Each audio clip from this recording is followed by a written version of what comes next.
What's good, everyone? Your boy Terry speaking from the Garage Shop. Now, if you remember previously, we installed on the 71 Chevelle LSA Project 2.0, we installed QA1's latest control arms, the street control arms 2.0, and we installed them, but we didn't put the shocks in yet, and there's a reason why, and here it is.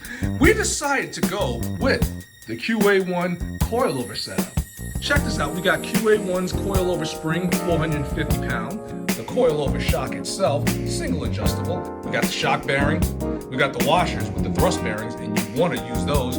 Plus all the hardware, the lock ring. This is complete setup, man. So we're gonna install all this on this. Yes, the 71 Chevelle. Yes, it's finally getting a coilover setup. You don't want to miss it. So as always, be easy and make sure you check it out.